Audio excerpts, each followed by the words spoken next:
అందరికీ నమస్కారం. ఒక విష సంస్కృతి క్రియేట్ చేయడానికి, అదేవిధంగా ప్రజల్లో ఒక విషపు బీజాలు నాటడానికి ఇంతకుముందు సీఎంగా ఉండి 2019 నుంచి 24 వరకు సీఎంగా ఉండి ప్రజల చేత చేత్కరించబడి 11 సీట్లకే పరిమితమైన ఒక పులివెందుల ఎమ్మెల్యే జగన్మోహన్ రెడ్డి నిన్న మొన్న చూస్తూ ఉంటే ప్రభుత్వం మీద బురద చల్లడానికి, ప్రజల్లోని ఒక భయాన్ని క్రియేట్ చేయడానికి నంగనాచి కబుర్లు మాట్లాడడం చూస్తూ ఉంటే విడ్డూరం అనిపిస్తుంది.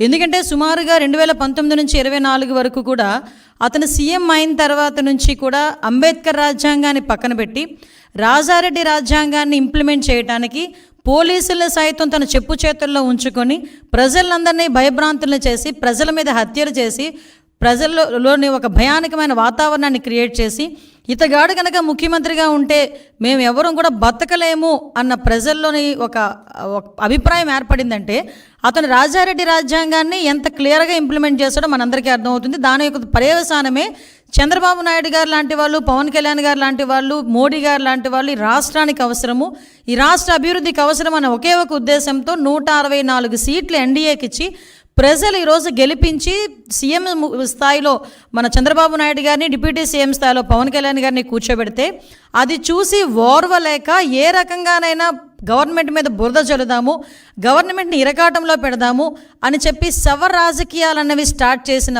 పరిస్థితి చూస్తూ ఉంటే జగన్మోహన్ రెడ్డి, పులివెందుల ఎమ్మెల్యే జగన్మోహన్ రెడ్డి నీకు సిగ్గనిపించట్లేదేమో కానీ ప్రజలందరూ కూడా చూసి సిగ్గుపడుతున్నారు. ఎందుకంటే అసలు ఎందుకు ఓడిపోయాము అన్న దాని గురించి వాళ్ళు చర్చించుకోవడం పక్కన పెట్టండి. ఎందుకు ఓడిపోయారన్న సంగతి వాళ్ళందరికీ కూడా తెలుసు. కానీ ఈరోజు ఎక్కడో ఒక మాచర్లలోని వర్గ విభేదాల వల్ల జరిగిన ఒక హత్యను తీసుకొచ్చి దాన్ని వేదికగా మార్చుకొని ఏదో రకంగా తిరిగి తీసుకొచ్చి నంగనాచి కబుర్లు మాట్లాడాలి, ప్రజల్లోని మళ్ళీ ఒక భయాన్ని క్రియేట్ చేయాలి అని చెప్పి బురద జల్లే కార్యక్రమానికి శ్రీకారం చుట్టడానికి అని చెప్పి ఒక డైవర్షన్ పాలిటిక్స్ చేయడానికి ఈరోజు మళ్ళీ జగన్మోహన్ రెడ్డి ముందుకొచ్చి మొన్న ప్రెస్ మీట్లో మాట్లాడాడు. నిజంగా చెప్పాలంటే జగన్మోహన్ రెడ్డి ఆ రోజు మాట్లాడిన మాటల్ని బేస్ చేసుకొని ఈరోజు గవర్నమెంట్ ఎందుకు అతని మీద చర్యలు తీసుకోకూడదు? ఎందుకు నేను ఈ మాట మాట్లాడుతున్నానంటే ఆ రోజు జగన్మోహన్ రెడ్డి మాట్లాడుతూ చాలా ఎలిగేషన్స్ చేశారు. ఆ ఎలిగేషన్స్లో సుమారుగా 36 రాజకీయ హత్యలు జరిగినాయి ఈ 45 రోజుల్లో. దగ్గర 300కు పైగా హత్యాయత్నాలు, 35 ఆత్మహత్యలు అని చెప్పి ఏదో 560 చోట్ల ప్రైవేట్ ఆస్తులను ధ్వంసం చేశారని రకరకాలైన ఎలిగేషన్స్ అనమాట. 490 ప్రభుత్వ ఆస్తులను ధ్వంసం చేశారని, 1000 వరకు దౌర్జన్యాలు, దాడులు చేశారని ఫిగర్స్తో సైతం ఇచ్చారు. వీటన్నిటి గురించి పక్కన పెట్టు. 36 రాజకీయ హత్యలను మాట్లాడు. నీ దగ్గర డేటా ఉందా? డేటా ఉంటే నాకు ఇవ్వండి ఒకసారి. యాజ్ హోమ్ మినిస్టర్గా అడుగుతున్నాను నేను. నీ దగ్గర నిజంగానే 36 రాజకీయ హత్యలు జరిగినాయి అని చెప్పి నీ దగ్గర కనుక డేటా ఉంటే ఇవ్వు. డేటా లేకపోతే ఎందుకు అలా చేసావు? నీ మీద ఎందుకు చర్య తీసుకోకూడదు పులివెందుల ఎమ్మెల్యే జగన్మోహన్ రెడ్డి నీ మీద? ఎస్, ఒకసారి చెప్పాలి. 36 రాజకీయ హత్యలు కాదు, అసలు యాక్చువల్గా రాజకీయ హత్యలు అని చెప్పి ఏదైనా మాట్లాడుతుంటే రాజకీయ హత్యలు జరిగినవి 4. మీకు ఇంకో విషయం చెప్పనా? నేను ఇది ప్రజలకు చెప్తున్నా, జగన్మోహన్ రెడ్డికి చెప్పాల్సిన అవసరం లేదు. ఎందుకంటే జగన్మోహన్ రెడ్డికి విషయం తెలుసు. కానీ ఏదో రకంగా గవర్నమెంట్ మీద బురద జల్లాలి కాబట్టి, చంద్రబాబు నాయుడు గారి మీద బురద జల్లాలి కాబట్టి ఏదో రకంగా అడ్డదారి తొక్కైనా మళ్ళీ ఏదో రకంగా సీఎం కుర్చీలో కూర్చుని పోవాలని కలలకు అంటున్నాడు కాబట్టి ఈరోజు మా మీద బురద చల్లడానికి 36 రాజకీయ హత్యలు, 300 మంది దాడులు, అవి ఇవని చెప్పి ఫిగర్స్ సైతం చెప్తున్నాడు. ఈరోజు 45 రోజుల్లోనే ఇవి నువ్వు చెప్పినవన్నీ ఏమీ జరగలేదు, నువ్వు చెప్పినవి జరగలేదు అని చెప్పి నేను చెప్తా. జరిగినవి ప్రూవ్ ఏమైనా ఉందా? యాజ్ ఎ హోమ్ మినిస్టర్ నేను మాట్లాడుతున్నా. నువ్వు చెప్పినవన్నీ కూడా అబద్ధపు లెక్కలు. దీని మీద నువ్వు ఎక్స్ప్లెనేషన్ ఇవ్వాలి. దీని మీద నేను కేసు పెట్టాలనుకుంటున్నాను. ఎందుకు కేసు పెట్టకూడదు? ఎందుకు చర్యలు తీసుకోకూడదు జగన్మోహన్ రెడ్డి మీద? ఈరోజు ప్రభుత్వం మీద అప్పుడు నిజంగా జరిగిన ఇన్సిడెంట్లే రంగనాయకమ్మ గారు జరిగిన ఇన్సిడెంట్ అమరావతి గురించి ఒక చిన్న పోస్ట్ పెట్టారని సిఐడి వాళ్ళని పంపించి ఆవిడ వయసును కూడా పక్కన పెట్టి వాళ్ళ చేత విచారణ జరిపించి సిఐడి ఆఫీసులో కూర్చోబెట్టి విచారణ చేపట్టావు. ఇలాంటి సంఘటనలు గౌతు శిరీష గారు ఒక చిన్న పోస్ట్ గవర్నమెంట్కి వ్యతిరేకంగా పెట్టారని సిఐడి నోటీస్ ఇచ్చి ఆవిడని సిఐడి ఆఫీసులో కూర్చోబెట్టావు. చింతకాయల విజయ్ గారిని ఇలా చాలామంది మా టీడీపీ లీడర్లని కాకుండా జనసేన లీడర్లని కూడా గవర్నమెంట్ మీద యాడ్వర్స్గా తప్పుగా ఒక పోస్ట్ పెడితేనే, నిజం అయినప్పటికీ కూడా తప్పుగా మీకు వ్యతిరేకంగా ఒక పోస్ట్ పెడితేనే సిఐడి ఆఫీసులను తీసుకొచ్చి నువ్వు కూర్చోబెట్టి చర్యలు తీసుకొని మా మీద ఎంక్వైరీలు వేసావు. ఈ రోజుకి కేసులు నడుస్తున్నాయి, ఈ రోజుకి కేసులు సంబంధించి కోర్టుల చుట్టూ తిరుగుతున్నారు. మరి ఇంత డెలిబరేట్గా ఒక శవాన్ని అంటే పలకరించడానికి వెళ్ళి అక్కడ ఏదో హత్య జరిగింది, ఆ కుటుంబాన్ని పరామర్శించడానికి వెళ్ళి పరామర్శించడం మానేసి బయటకు వచ్చి నువ్వు గవర్నమెంట్ మీద ఎలిగేట్ చేసావు. ఎలిగేట్ చేసేటప్పుడు ఎన్ని హత్యలు జరిగినాయి అని ఇలాగని చెప్పి తప్పుడు లెక్కలు నువ్వు ఎందుకు ఆధారాలు చూపించాలి? ఈరోజు నేను చెప్తున్నా, ఒక హోమ్ మినిస్టర్గా ఇక్కడ పొలిటికల్ మర్డర్స్ అనేవి 4 జరిగినాయి. మీకు ఇంకో విషయం చెప్పనండి, ఆ 4 కూడా 3 టీడీపీ వాళ్ళే చచ్చిపోయారు. తెలుసా మీకు? అందులో ఒకడే వైసీపీ వాడు చనిపోయింది. నేను క్రైమ్ నెంబర్తో సైతం ఇస్తా. క్రైమ్ నెంబర్ 137/24, అది దుగ్గిరాల పిఎస్లో 4/6 జూన్ 4వ తారీఖున జరిగింది. చనిపోయింది కాసిం, చంపింది కమల్, వైసీపీ అతను. కావలస్తే మీరు political rivalry, accused belong to YCP and deceased to TDP. Due to political rivalry he was killed. The deceased was wearing TDP scarf and moving around which lead of alteration. What అలాంటిది ఇంకొకటి క్రైమ్ నెంబర్ 92/24 వెల్దుర్తి 9వ తారీఖున జరిగింది. Deceased TDP M Girinath Chowdary, TDP అతను చనిపోయాడు. సూదేపల్లి రమేష్ ఇతరులు YCP వాళ్ళు accused, అది కూడా political rivalry. Crime number 92/24 Putluru, అక్కడ మాత్రమే ఎరకయ్య అని ఒక వైసీపీ అతను చనిపోయాడు. అక్కడ నరసింహస్వామి అండ్ అదర్స్ టీడీపీ వాళ్ళు ఉన్నారు. Next 4th one 148/24 Rayadurgam PS 9th జరిగింది. ఇది గొల్ల ఆదికేశవులు టీడీపీ ఆయన్ని చంపేశారు. ఎవరు? వైసీపీ వాళ్ళు, కేశవరెడ్డి అండ్ అదర్స్. ఇవన్నీ కూడా పొలిటికల్ మర్డర్స్ జరిగినవి 4. ఆ 4లో 3 చనిపోయింది టీడీపీ వాళ్ళు. ఈరోజు నువ్వు ఏ మొహం పెట్టుకుని 36 హత్యలు పొలిటికల్ హత్యలు జరిగినాయని చెప్పి ప్రజలను భయభ్రాంతులు చేయడానికి సిద్ధపడుతున్నావు? ఇంకా నీ మాటలు నమ్మేస్తారని అనుకుంటున్నావా జగన్మోహన్ రెడ్డి, పులివెందుల ఎమ్మెల్యే? ఇంకా నీ మాటలు నమ్మేస్తారని జనాలు అనుకుంటున్నావా? దీనికి ఒక ప్రైమ్ మినిస్టర్కి నువ్వు లెటర్ రాసి రాష్ట్రపతి దగ్గరికి వెళ్ళి రాష్ట్రపతి పాలన విధించాలి, ఇక్కడ రాజ్యాంగం అన్నది భ్రష్టు పట్టిపోయిందని నువ్వు మాట్లాడుతున్నావు కదా. అసలు విషయం చెప్పను ఒకసారి. ఆంధ్రప్రదేశ్ హైకోర్టు తమరు 2019లో పీఠం ఎక్కిన తర్వాత 2020లోనే ఇక్కడ కాన్స్టిట్యూషనల్ బ్రేక్ డౌన్ జరుగుతుందని డైరెక్ట్గా హైకోర్టు ఆ రోజు మాట్లాడింది. దీనికేం సమాధానం చెప్తావు? ఆ రోజు 14 సంవత్సరాల సీఎం తర్వాత ఇప్పుడు మళ్ళీ సీఎంగా ఉన్నారు చంద్రబాబు నాయుడు గారు. ఏ రోజైనా అతని హయాంలో, అతని అడ్మినిస్ట్రేషన్లో ఇలాంటి కామెంట్ ఏ కోర్టు అయినా ఎవరైనా చేయగలిగారా? ఒకసారి చెప్పండి. నువ్వు పీఠం ఎక్కిన ఒక సంవత్సరంలోనే, సీఎం అయిన సంవత్సరంలోనే ఆంధ్రప్రదేశ్ హైకోర్టు ఇలా మాట్లాడింది నీ మీద. ఇది అథెంటికేషన్.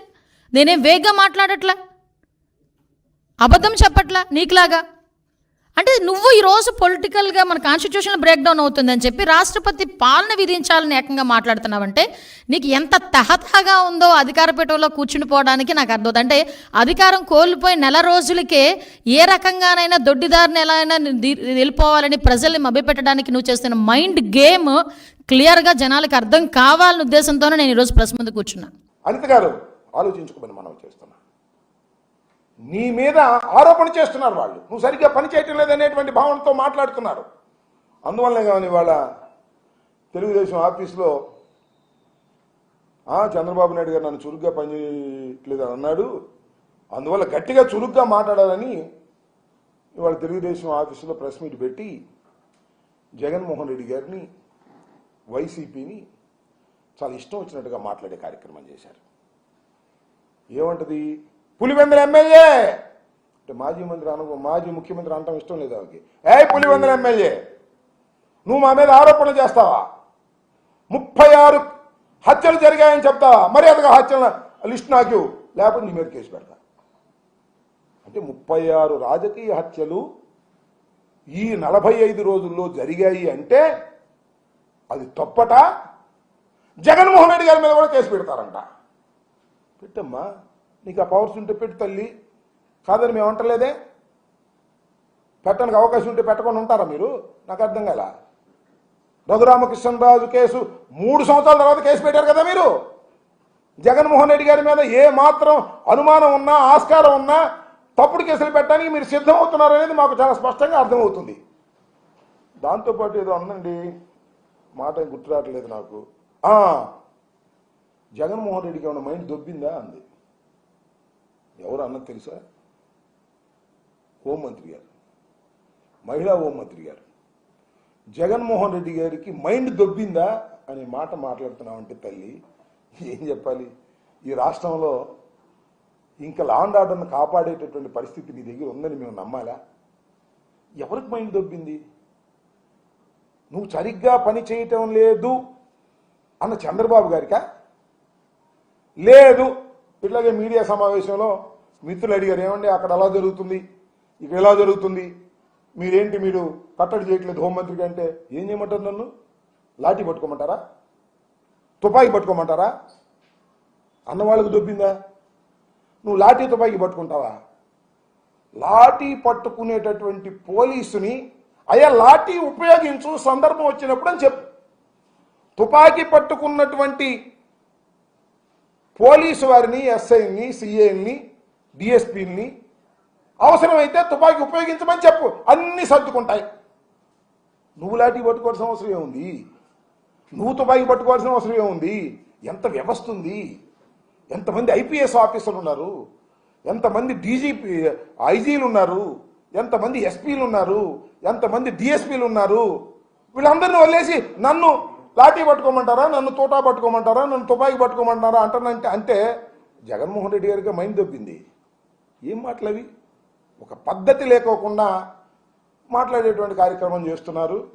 మొత్తం జరిగినవన్నీ కూడా నేను ఎత్తిన పడేస్తారు, గుర్తుపెట్టుకోమని మనవి చేస్తున్నా.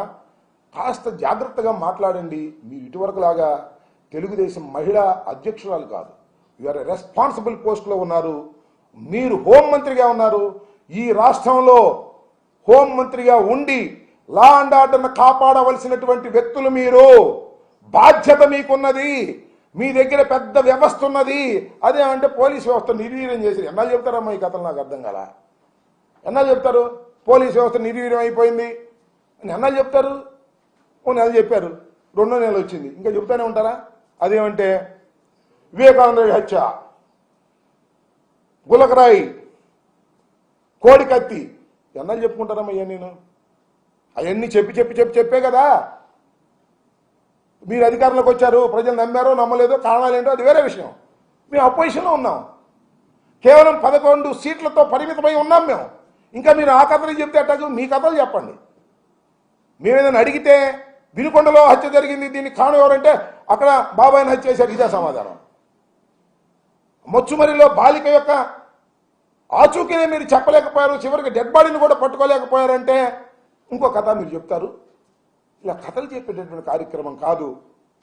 మేము ఓటమి పాలయ్యాం, అధికారంలోకి మీరు వచ్చారు, ఇంకా మమ్మల్నే దూషిస్తూ కాలయాపన చేయటం అనేది సమంజసమైనటువంటి అంశం కాదని ఈ సందర్భంగా నేను మనవి చేస్తున్నాను. కాబట్టి లా అండ్ ఆర్డర్ను కాపాడే పరిస్థితి మీరు తీసుకురావాలి. ఇప్పుడు ఆపరేషన్ లేకుండానే మోకాళ్లకు ప్లాస్మా ట్రీట్మెంట్, మీ ఆర్థోపెటిక్ సమస్యలన్నిటికీ రోబోటిక్ టెక్నాలజీ ద్వారా తక్కువ ఖర్చుతో శాశ్వత పరిష్కారం, ఫ్రీ కన్సల్టేషన్, ప్రతి ట్రీట్మెంట్ పై 20% డిస్కౌంట్. ఈ ఆఫర్ కొద్ది రోజులు మాత్రమే. త్వరపడండి. V9 hospitals 9281465842.